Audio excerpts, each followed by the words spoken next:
Have you ever made a tiny mistake that took away someone's life?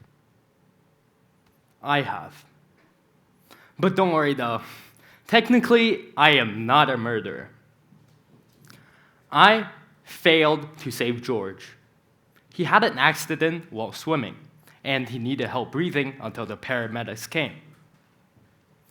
I turned 15 this year, and I've been thinking how school and work are completely different, and even a tiny mistake can have a huge consequence. Towards the end of 2021, I took a swimming and life-saving course at Centennial Pool. Just outside Toronto, Ontario, Canada, 12 teenagers met 4 Sundays. The course includes an introduction to cardiopulmonary resuscitation, also known as CPR. And of course, there was a final exam on our last day. We were asked to perform a full swimming rescue, includes CPR on a mannequin named George. And for me, my human victim was a 15-year-old boy in the pool, unconscious. So I quickly identify situation and jump in feet first. Then quickly swimming towards him, keeping the rescue tube between us, and push with my feet to check if he had regained consciousness. Then I slowly drag him back to the edge and activated a human bystander. I said, "Hey you, the guy in the black pants, come and help me to grab this victim out of the water. I want you to hold on to her shoulder while I get out of the water. Then follow my steps, and on the count of 3, we're going to pull him out. Ready? 3, 2, 1, pull!"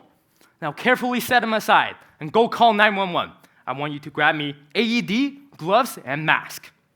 And go ask 911 their estimate time of arrival and tell them we have a 15-year-old boy who is unconscious, non-breathing at Centennial Pool. After I've done that, I have to move on from the real human to the CPR mannequin named George.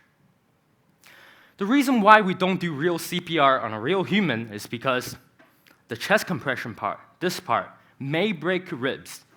And since this is not a real emergency, we don't want this to happen on a real human. That's why we do it on a CPR mannequin instead. I made what seemed like a really tiny mistake while I was breathing into the mannequin. Actually, we weren't really breathing into the mannequin. Since the time I took the course, it was COVID time, so we had to say breath, breath, instead of actually breathing into the mannequin. The mistake was, I did not do the head tilt chin lift. Tipping the head back and tilting the chin allows to open the airway, so the air you give actually goes into the victim's lung. This part is very crucial for the victim, because if the air does not reach the victim's lung, the victim will die. I realized this mistake after the exam. That day, riding home in the car, I was worried if I failed the test or not. Then it hits me. This tiny mistake could be the difference between saving a life or death. Then I started to ask myself, are you able to do this if someone faints right in front of you? What if it's your classmate, your sister, or even your grandparents? Are you able to remember every tiny detail under pressure? I also thought about school compared to your job. They're very different. Even a tiny mistake can have a huge consequence. For example, civil engineers use math and calculation to create a safe building. Even a tiny math mistake can make a whole building collapse. You might know the legend of the Quebec Bridge. The Quebec Bridge is a rail above the lower St. Lawrence River. In 1907, near quitting time of the afternoon, after 4 years of construction, the bridge could not handle its own weight, and it crashed. In this accident, not only did the bridge crash, 74 workers lost their lives. It is all because of one tiny math mistake while engineering the bridge. I ask myself one more thing. When other depends on me, when I have a job, is it just enough to get a certificate, to get by a test, or should I strive for mastery? Once the test results were out, there was a good news and a bad news. The bad news, I failed the test, which means I failed this whole course just because of this one tiny mistake. The good news, I have one chance of retaking this test. So I decide I want confidence. I want mastery. So I start studying. On the following Sunday, my human victim was a 15-year-old boy, once again, in the pool, unconscious, once again. So I did the exact same thing. Jump in feet first, swimming towards him, push rescue tube, but this time, I treat it like a real emergency. And I repeat every single step in my head first, especially the head-tilt chin lift. As I finish, I feel no doubt. I know my skills are perfect. And no surprise, I passed.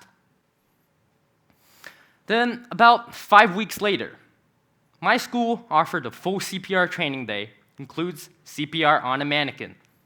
This time, students were told, if you already have a CPR certificate currently, you may stay home that day.